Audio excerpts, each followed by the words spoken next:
వైసీపీకి big shock తగిలింది. Party కీలక నేత విజయసాయిరెడ్డి వైసీపీకి రాజీనామా చేస్తున్నట్లు ప్రకటించారు. వైసీపీ ఆవిర్భావం నుంచి జగన్తో నడిచిన విజయసాయిరెడ్డి అనూహ్యంగా పార్టీకి రాజీనామా చేస్తున్నట్లు ప్రకటించారు. పార్టీతో పాటు తన రాజ్యసభ పదవికి సైతం తాను రాజీనామా చేస్తున్నట్లు విజయసాయిరెడ్డి తెలిపారు.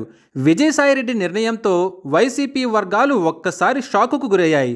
పార్టీలో నెంబర్ 2గా ఓ వెలుగు వెలిగిన విజయసాయిరెడ్డి ఇలా పార్టీకి రాజీనామా చేయటం ఏంటని పార్టీ నాయకులు విస్మయం వ్యక్తం చేస్తున్నారు.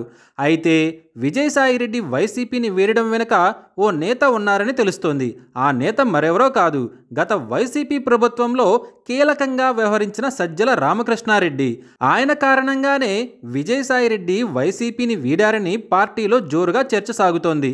గత వైసీపీ ప్రభుత్వంలో సజ్జల రామకృష్ణారెడ్డి, ఆయన తనయుడి పాత్ర ఎంతో ఉందని చెప్పడంలో ఎటువంటి అనుమానం లేదు. జగన్ కన్నా సజ్జల రామకృష్ణారెడ్డినే ఎక్కువగా ఫోకస్ అయ్యారు. సంబంధిత మంత్రుల తరపున కూడా సజ్జలనే స్పందించేవారు. దీంతో ఆయన్ను సకల శాఖ మంత్రిగా కూడా పిలిచేవారు.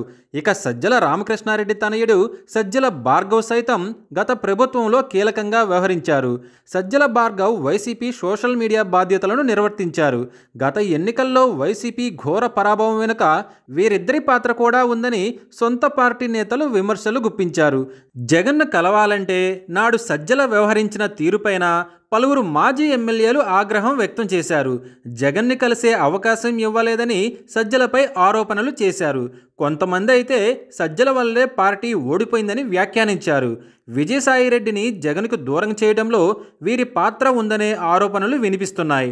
సజ్జల ఎంట్రీ ఇచ్చిన దగ్గర నుంచి పార్టీలో విజయసాయిరెడ్డి ప్రాధాన్యత తగ్గిపోయింది. టికెట్ల కేటాయింపులో కూడా సజ్జల మాట నెగ్గడంతో అయిష్టంగానే విజయసాయిరెడ్డి పార్టీలో కొనసాగారు. అయితే పార్టీ ఓడిపోయిన తర్వాత కూడా సజ్జలకు కీలక బాధ్యతలను అప్పగించడంతో విజయసాయిరెడ్డి ఈ నిర్ణయం తీసుకున్నారని తెలుస్తోంది. ఏది ఏమైనప్పటికీ విజయసాయిరెడ్డి వంటి నాయకుడు పార్టీని వీడటం వైసీపీకి కొంత నష్టమే అని చెప్పాలి. మరి జగన్ విజయసాయిరెడ్డి లేని లోటును ఎలా భర్తీ చేస్తారో చూడాలి.